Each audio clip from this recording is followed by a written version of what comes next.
Swayam Prabha. Digital India. Educated India.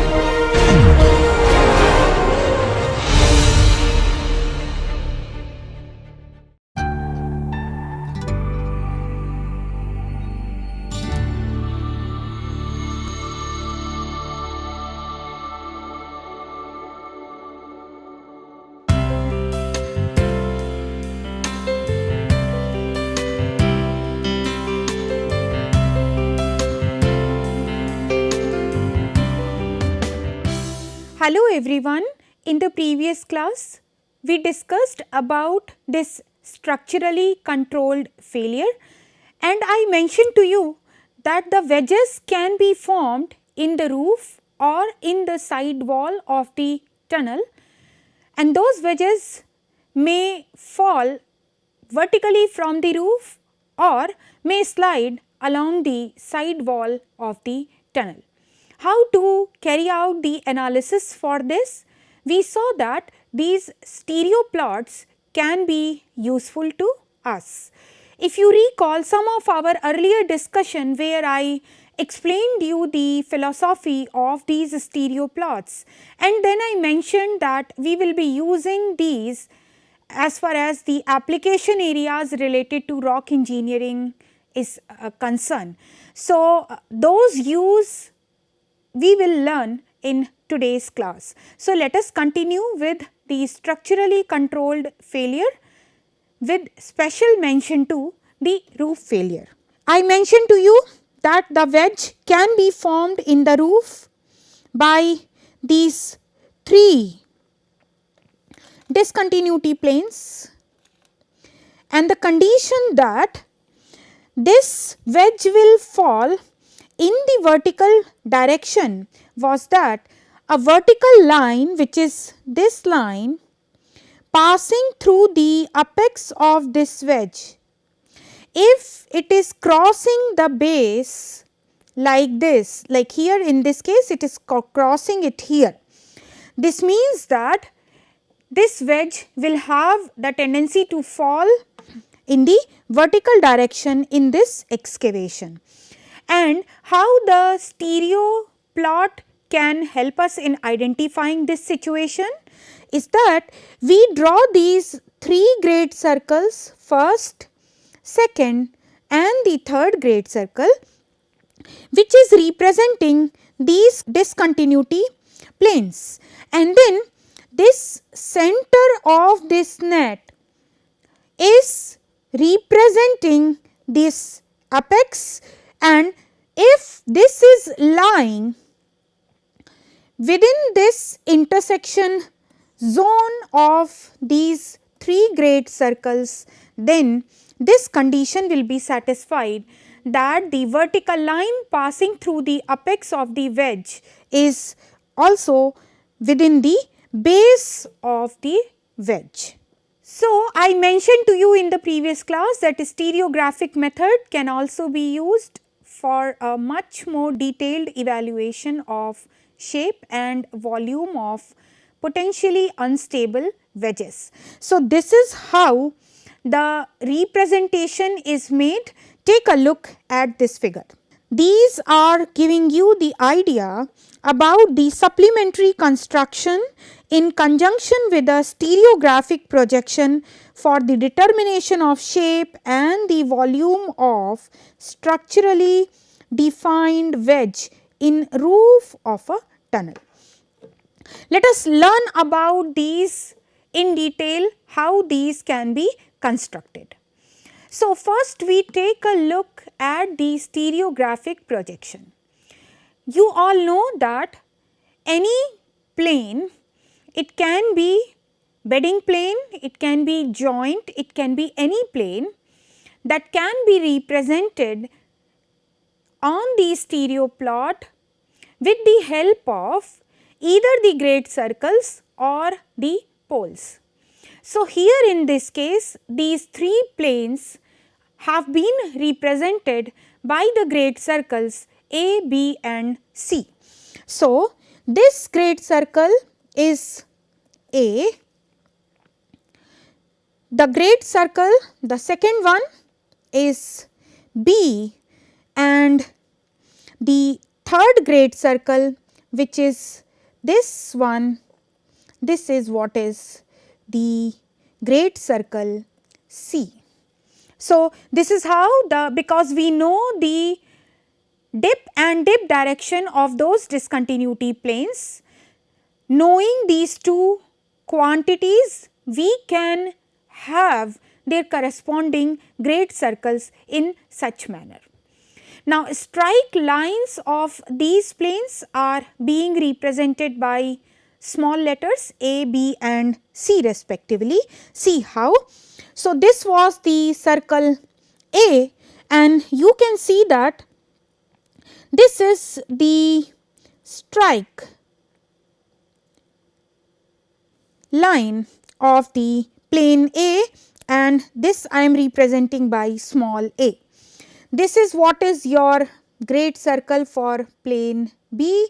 So, I join this with the center, and this is going to give me the strike line of plane B, and join this, you will get the strike line of plane C, which I am representing by small c.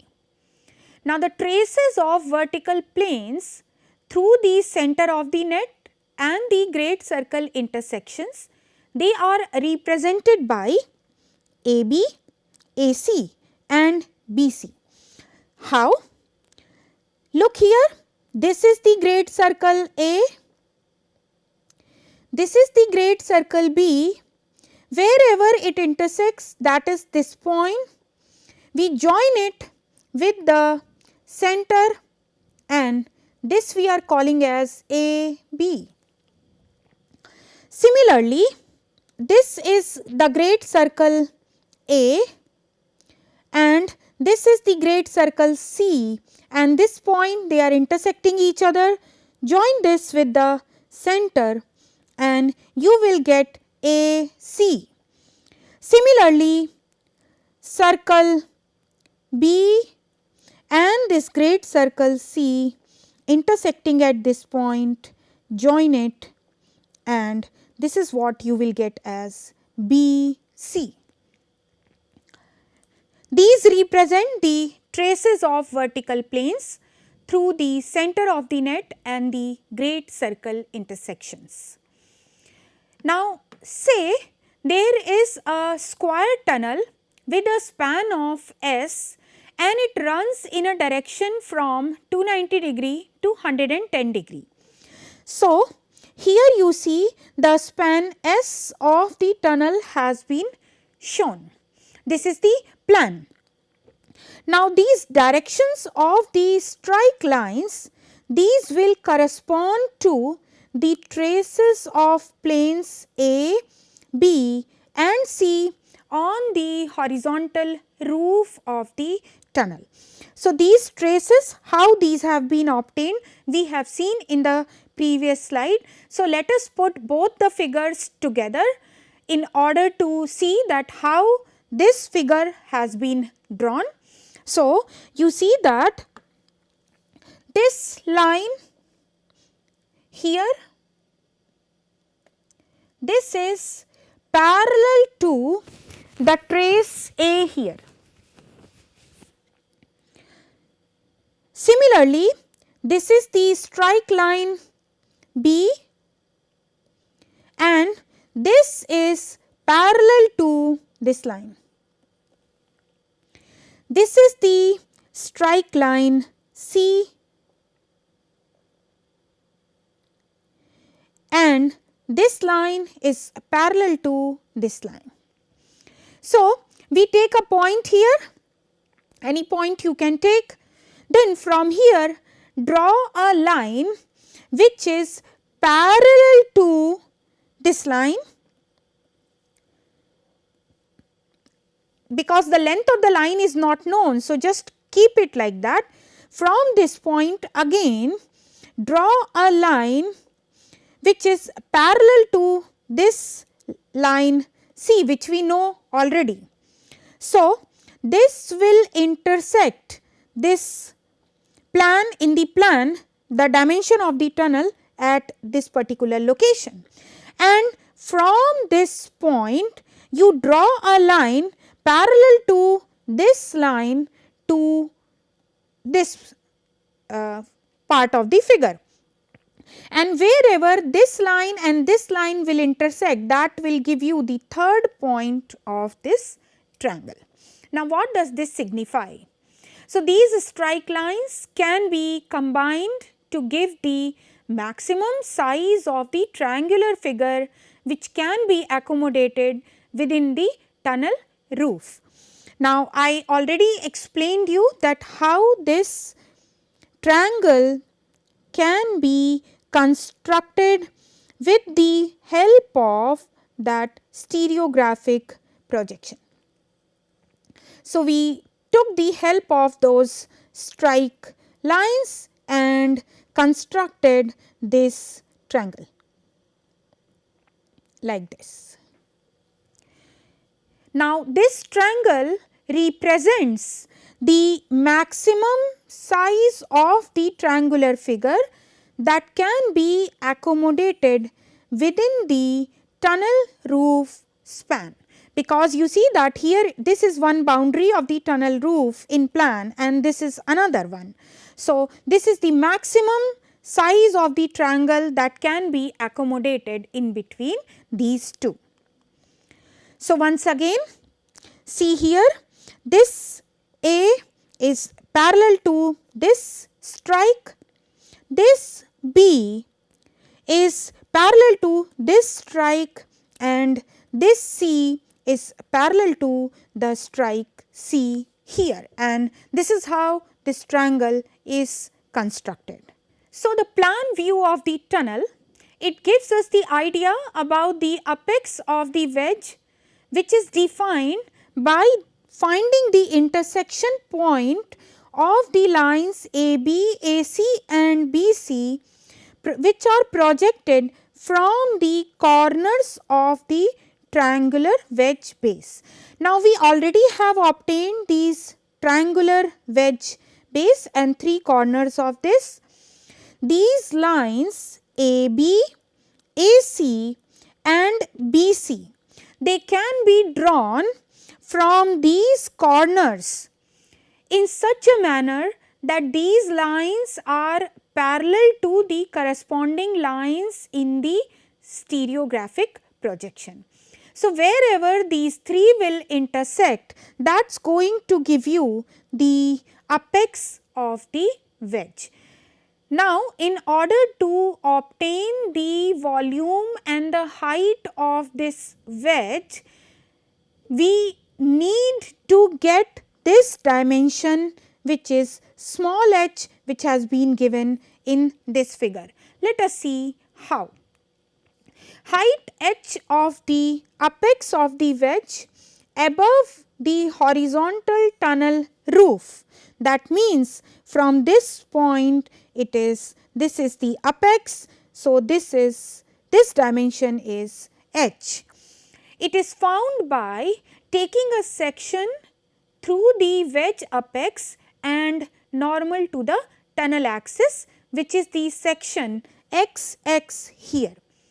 Remember that tunnel runs in a direction from 290 degree to 190 degree. So, on the stereo net, you see this was the reference sphere, where this is, let us say, your north direction and this is south, east and west. So, 290 will be, let us say, somewhere here and 110 will be somewhere here, and this has to pass through the center. So, if it is like this, so I take a line or a section which is perpendicular to this. So, that section we are defining as the section xx, because this is the direction of the tunnel axis and we have to take a section which is normal to the tunnel axis. So, that is what that we have taken here, section xx. So, here you can see that this section xx intersects the traces A and C at these points. So, you see here this is what is your section XX, and it is intersecting the trace A at this point and trace C, which is this one, at this point. So, these points, they define the base of the triangle when we have the view in this direction, which is XX. That means when you look in this direction. So, you see that perpendicular to this XX direction, we just project these points with the help of these projectors, okay, and we have a line which will intersect these two projectors at these 2 points, and if you join these, this is going to define the base of the triangle in view XX. Now, these apparent dips of the planes C and A, they are given by angles alpha and beta respectively. How to obtain these angles alpha and beta? Take a look here. We have this stereographic projection, and we take this XX section here on this projection as well, and then see this alpha is the apparent value for this plane A, and beta was for C. So, this is how you see that it is obtained, that from this point in the direction perpendicular to this plane XX, wherever this is intersecting. So, this is how this angle alpha can be measured, and this is how the angle beta is measured from the stereographic projection along the line XX through the center of the net. So, you see this is how this XX line is passing through the center of the net. Now, how to obtain the volume of this wedge? So, that is going to be 1/3 of the height into the base area of the wedge. Now, how to determine this base area? See, you know this sides of these triangles. So, one can find out this area, and knowing this angle alpha and beta, and you know these 2 points also. So, wherever these 2 lines intersect each other, that point is going to give you this dimension h from this base of this triangle in this particular manner. So, you measure this h and you can get the area of this triangular portion, and you will be able to get the volume of the wedge. So, this is how the height and the volume of the wedge which is formed in the roof can be determined using the stereographic projection. Now, if these 3 joints intersect to form a wedge in a roof of underground excavation, but the vertical line through the apex of the wedge does not fall within the base of the wedge, then what will happen? See, in earlier case, whatever that we discussed, in that situation the vertical line through the apex of the wedge was falling within the base of the wedge, and then we said that the wedge which is being formed in the roof, it will fall in the cavity or the underground excavation. Now, if that condition is not satisfied, that is, say you can have a situation like this, that this is what is the wedge that is being formed, and this is the apex, and you see that the vertical line from the apex is not within the base, base is here and it is outside the base. So, what will happen in that case is that the failure can occur only by sliding on one of the joint surfaces or along one of the lines of intersection. So, in this case, falling of the wedge in the underground excavation will not be there. However, there is going to be the failure because of the sliding on one of the joint surfaces or along one of the lines of intersection of either of these three discontinuities. Take a look at this picture. So, this is showing you this particular condition. So, here this is what is the wedge which is being formed in the roof portion by the discontinuity. So, this shaded portion is that wedge. This is the apex and this is the vertical line through the apex. Now, you see that it is falling outside the base of the wedge. So, it will not fall like this, but it will slide. This has been shown in the stereographic projection in this particular manner. So, again you have three discontinuity planes 1, 2 and 3, which can be represented by these three great circles 1, 2 and 3 depending upon what is their dip and dip direction. So, as I mentioned, this is stereographic projection. So, if the intersection figure which is formed by these three great circles fall to one side of the center of the net. In the previous case, if you recall, this was the kind of intersection which was formed by the three great circles and the center was lying inside that intersection. But in this case, you see that these are the three great circle, first, second and third one, and this is the intersection of these three great circles, and you see the circle center is lying here, which is not inside this intersection part, it is outside. So, that particular situation when the vertical line passing through the apex of the wedge is outside the base of the wedge can be represented stereographically in this particular manner. Now, the additional condition which is associated here is that the plane or the line of intersection along which the sliding is to be occurred, that should be steeper than the angle of friction phi.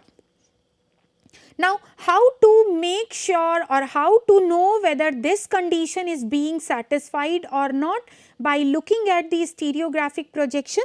See, so this condition is satisfied when at least part of the intersection figure falls within a circle which is defined by counting of the number of degree divisions corresponding to the angle of friction from the outer circumference of the net. Please try to understand this here. Take a look, this is the outer circumference of the reference sphere.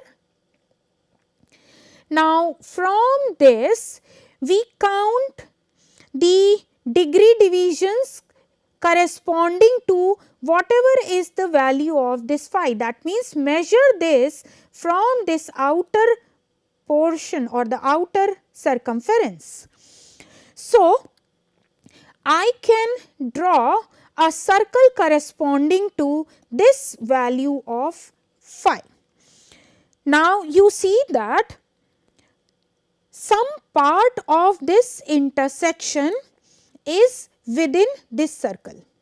You can see here like this, only up to this. Okay. So, this gives us the idea that the condition which we just now mentioned is being satisfied, that part of the intersection figure is falling within this phi circle. How to obtain, how to draw this phi circle is that you count the angular division from the outer circumference and then draw a circle corresponding to that, which has been shown here by this dotted circle. Now, the construction of the true plan view of the wedge is done following the same principles which I already explained you in detail in the first case, when the vertical line from the apex of the wedge was within the base of the wedge. So, you follow the same principle and you will be able to obtain the construction of the true plan view of the wedge that has been shown here in this figure. So, you see that you have the great circles. This one is great circle A, this is great circle B, and this is the third great circle, which is C. You can obtain the strike line of these, like you see that this is for circle A. So, this is small a, this is for circle B, and this is small b, and for the circle C it is this line, and here it is represented as small c. Now, wherever they are intersecting, so see here, this is the A great circle, this is B great circle, and intersecting here, join this with the center and you get AB. Similarly, you will get AC and you will get BC, and you can find out the angle alpha in such manner which is shown here. And a section XX which is passing through the center of the net has been taken in this direction. So, the view is to be taken along this XX direction in this particular manner. So, exactly on those same lines you construct this portion, find out this height of the wedge. You can get the angle alpha from this stereographic projection, construct it, and you will be able to get the height of this wedge. All the principles are same, like the strike lines are going to be the traces here, like A, B and C. You can see that this line A is parallel to this one, this B is parallel to this line B, and similarly this C is parallel to this line here.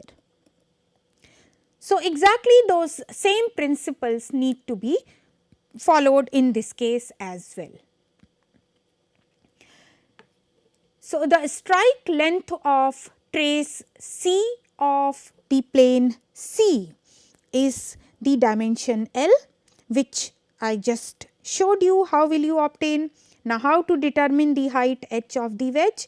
You take the view XX.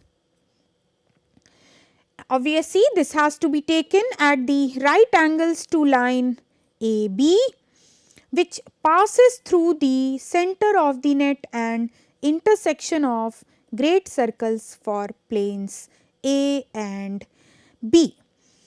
And then you can get the angle alpha, which is the true dip of line of intersection of the planes A and B. This you have to obtain using the stereographic projection, and then plot it here in this particular manner, and this is how you have to just use your engineering graphics principles and then complete this construction in order to get the height of the wedge.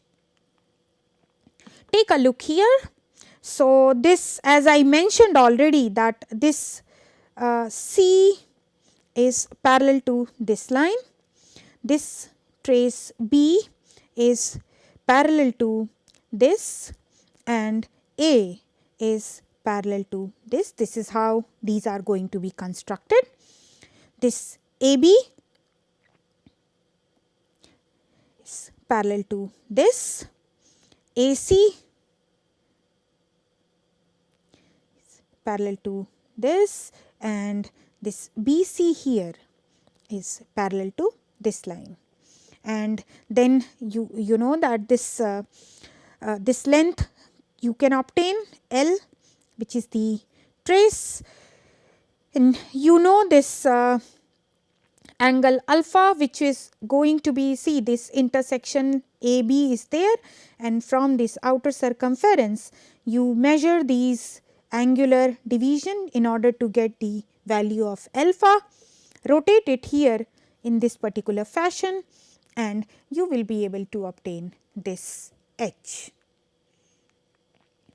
This entire intersection figure, if it falls outside the friction circle, as it has been shown here, that you see that this dotted circle is giving us the phi circle or the friction circle.